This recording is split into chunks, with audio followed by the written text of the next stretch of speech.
Hello বন্ধুরা, আজকে চলে এলাম আবারও একটা নতুন রেসিপি নিয়ে। একদম অন্যরকম রান্না। এই যে দেখো, এই নুন হলুদ মাখানো রয়েছে। যে বড় বড় কাতলা মাছগুলো আমরা খাই না, সেই কাতলা মাছের মানে একদম কানকোর দিকে এই জিনিসটা থাকে, নরম মাংস, এটাকে গালাসি বলে। তো এইটা কিন্তু রান্না করবো আজকে আলু দিয়ে মাখা মাখা। ওইদিকে দেখো উনানে ভাজতেও দিয়ে দিয়েছি। তো তোমরা থাকো আমার সাথে, দেখো আমি কীভাবে আজকে রান্নাটা বানাই। এই যে দেখো কিছুটা ভাজতে দিয়ে দিয়েছি, ভেজে ভেজে তুলে দেবো। আর প্রচণ্ড তেল বেরোয়, এটা দিয়ে না প্রচণ্ড তেল বেরোয়, খেতে কিন্তু খুব সুস্বাদু। মানে না খেলে বুঝবে না, খুব সুন্দর লাগে খেতে। আর একদম অল্প তেলে এটা রান্না হয়ে যায়, কারণ দেখো আমি অল্প তেল কড়াইতে দিয়েছি, কিন্তু এটা থেকে অনেক তেল বেরিয়ে যায়। যে ভাজছি দেখো, গরম ভাতের সাথে দুর্দান্ত লাগে খেতে।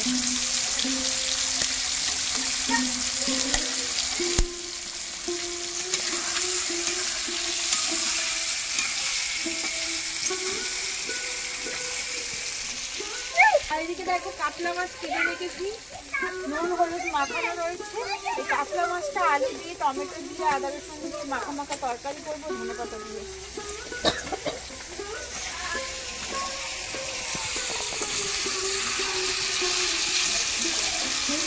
পিঠটা দেবে, ওই পিঠটা পাক হবে, কাঠটা পাক একদিকে।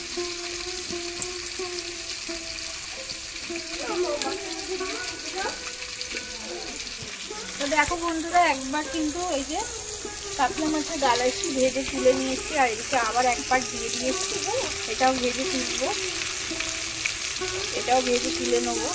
কাঁচা ওটা খাচ্ছি না, রান্না হলে তো বলি হ্যাঁ যেটাকে তুলেছি।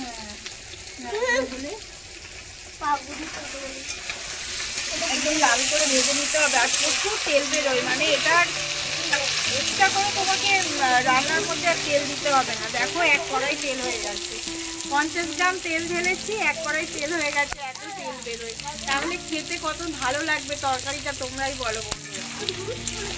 আর তোমাদের কি আমার রান্না ভালো লাগছে না, তার জন্য কি তোমরা সাবস্ক্রাইব করছো না বা আমার ভিডিও দেখছো না কেন বন্ধুরা? তাহলে কিন্তু অবশ্যই কমেন্ট করে জানাবে কোন জিনিসটা তোমরা দেখতে চাও বা কোন রান্না দেখতে চাও।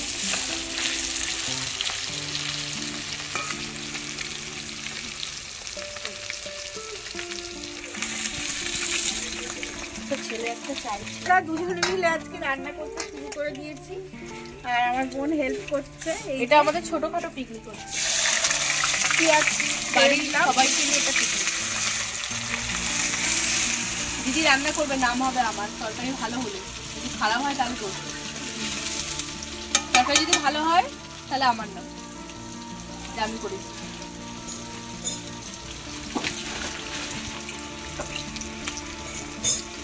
একবার খেলে বারবার খেতে হবে এই কাতলা মাছের গালাসি। এটা একদম যারা জানো না, খাওনি, তারা বাজারে গিয়ে খোঁজ করো, দুর্দান্ত লাগে, দুর্দান্ত। এই যে পেঁয়াজটা ভাজা হয়ে যাচ্ছে বন্ধুরা,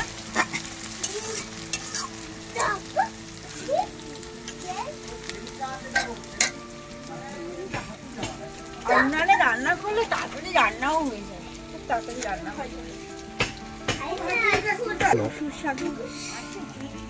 পেঁয়াজটা বন্ধুরা ভাজা হয়ে গেছে। এবার এই যে আদা রসুন পেস্ট করে রাখা ছিল, এই যে দিয়ে দিই।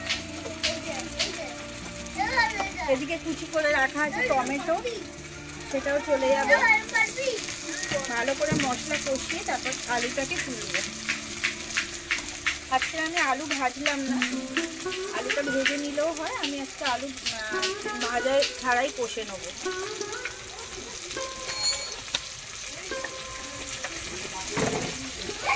কারণ অনেকটা তেলে কষে বলে আর ভাজলাম না। এই যে চলে যাচ্ছে লঙ্কা গুঁড়ো, এই নুন,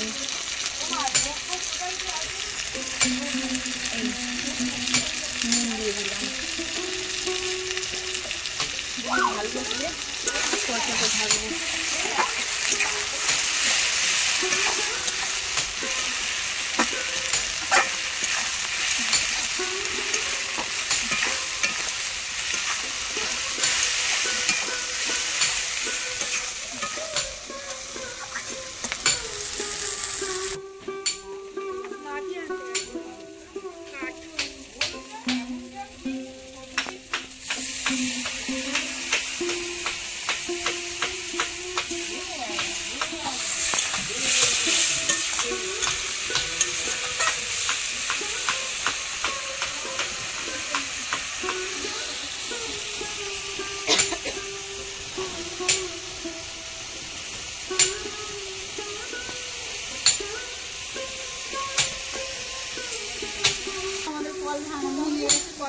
হচ্ছে।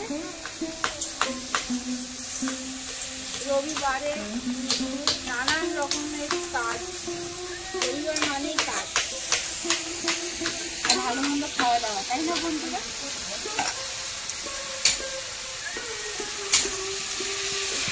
ব্যাস, এদিকে আমার মশলাটা একদম কষানো হয়ে গেছে, টমেটো গলে গেছে। এবার আমি আলুটাকে তুলে দিয়ে একটু কষিয়ে নেবো।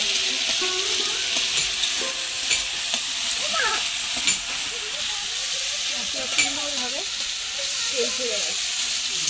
আলু টমেটোগুলোকে গালা দিচ্ছে, টমেটোগুলো না ভালো করে না গালালে গলে না যেন।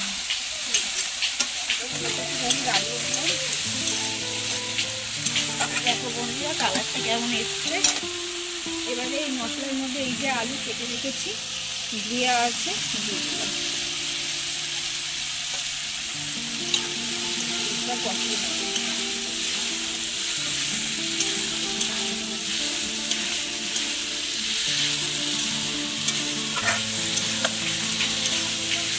যে যেরকম ঝাল খাবে সেরকম দেবে। আমাদের একটু একটু ঝালটা খাই বলে আমরা একটু ঝাল দিলাম।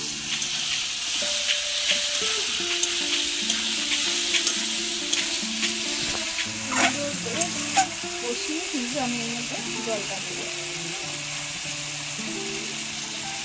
রান্না হয়ে যায় না, উনানে বসে বসে রান্না করতে আমার খুব ভালো লাগে। আমার খুব ভালো লাগে উনানে রান্না করতে।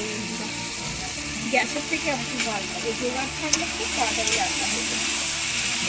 কিন্তু জোগাড় থেকে একদিন রান্না করবো, তাড়াতাড়ি রান্না হয়ে যায়।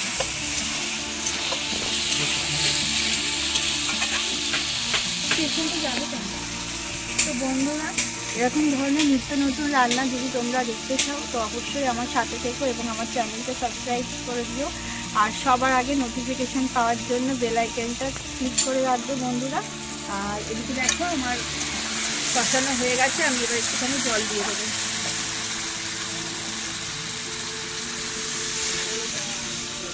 জলটা দিয়ে দিলাম। আলুটা সিদ্ধ হয়ে গেলে তারপর আমি